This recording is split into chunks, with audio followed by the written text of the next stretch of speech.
मी doctor Ashok कुरकुडे। या आजची जी press conference आहे आमची ही मुख्यत्वे करून दोन मुद्द्यावर घेतलेली आहे। पहिला मुद्दा जो आहे महाबोधी विहार मुक्तीकरता जे आंदोलन सुरू आहे मागील 2 जुलैपासून नागपूरला संविधान चौकावर, त्याच्याकरता हा एक प्रेस कॉन्फरन्स आहे। आणि 10 तारखेला आमचा मशाल मार्च आहे इंदोरा बौद्ध विहार इथून। म्हणजे सुरेश ससाई जे आहेत ते नेतृत्व करणार आहे। सायंकाळी 4 वाजतापासून 4 वाजता आम्ही तो मार्च काढणार आहोत। आणि तिसरा मुद्दा जो आहे, आज जो दीक्षाभूमीला 2 ऑक्टोबरला दसरा आहे त्या प्रित्यर्थ शासनाने जे अजूनही सोयी उपलब्ध करून देण्याकरता कुठलेही प्रयत्न केलेले नाही, त्यांच्या लक्षात आणून दिलं। पेपरमध्येही आलेलं आहे, भिंती तयार झाल्या। 940 संपूर्ण टॉयलेट दरवर्षी तिथे व्हायचे आणि यावर्षी आम्हाला 1500 टॉयलेटची आवश्यकता आहे आणि 300 स्नानगृहाची, परंतु आजच्या परिस्थितीत फक्त 200 तिथे तयार आहे। मी स्वतः आज तिथे पूर्ण परिसरात जाऊन व्हिजिट केली।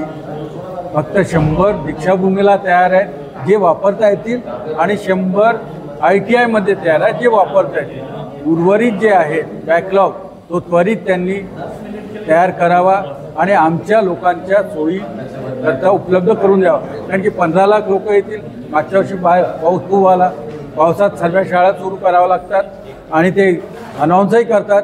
शाळा थोड्या लांब असतात काही, आणि तिथे जे चुरी टाकायला पाहिजे वेळेवर, त्या मागच्या वर्षी गाड्याच आल्या नाही। गाड्या येण्याकरता खूप त्रास होतो, तुम्हालाही कल्पना आहे किती गर्दी असते, ट्रक येऊ शकत नाही। ती सोय आधीच प्रेडिक्ट करायचा। पाऊस येतो दरवर्षी आपण बघतोय, दसऱ्याला पाऊस येतो म्हणजे अपघात येतोच। मग प्रशासनाने 8-10 दिवस आधी तिथे त्या परिसरात चुरी टाकली तर काय बिघडतं मला हे कळत नाही। या मागण्या आमच्या आहेत आणि प्रशासनाकडे तुम्ही सोपवा। आणि इथे आलेले सगळे पत्रकार बंधूंचा मी हे दिल स्वागत करतो की त्यांनी आपला जे किमती समय, आपला जे टाईम आहे ते इथे काढून ते लोक आलेले आहेत।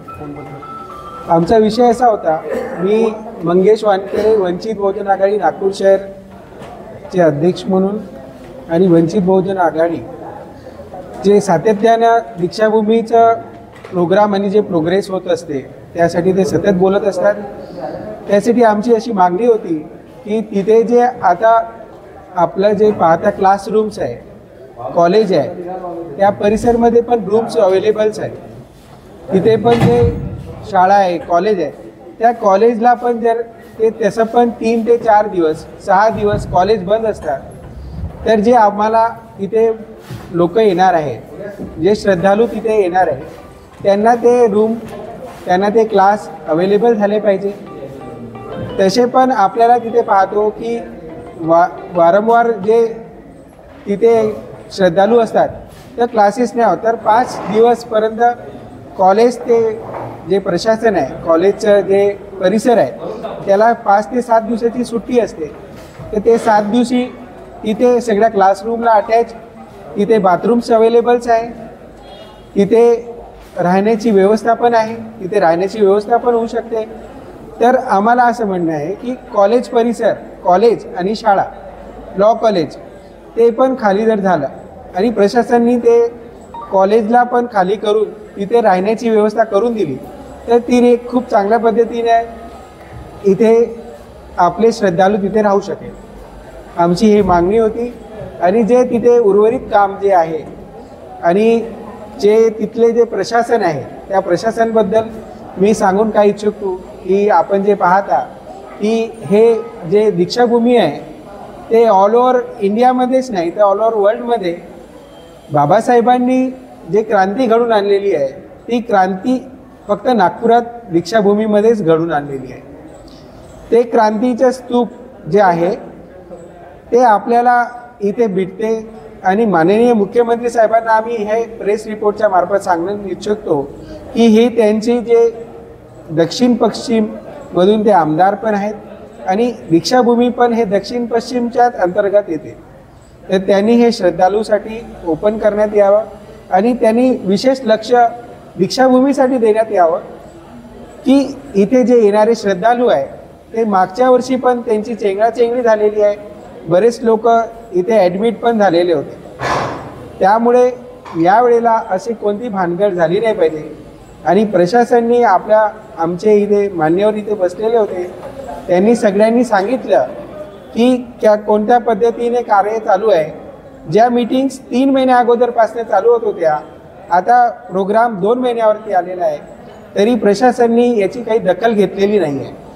आजही आम्ही जर सर्वे केला तर सर्वेमध्ये मागच्या आमच्या मान्यवरांनी पण सांगितलं आणि मी पण सांगू इच्छितो की आज पण इथे कुठलंच वर्क होत नाही आहे.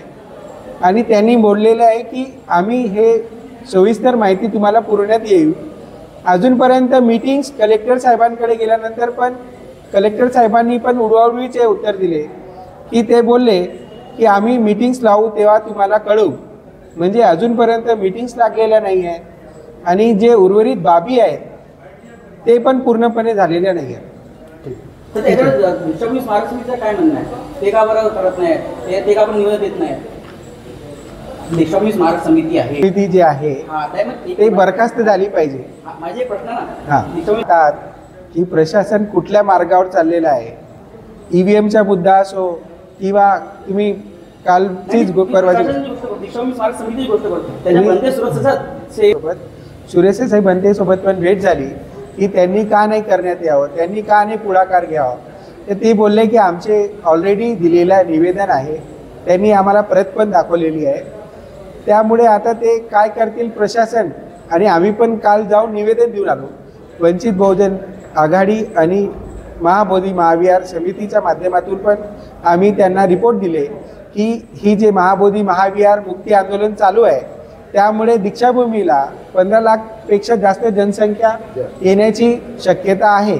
तर त्याला वरगडू नये आणि लवकरात लवकर त्वरित कामं करावे ही आम्ही त्यांच्याकडे आमचं मत व्यक्त केलेलं आहे.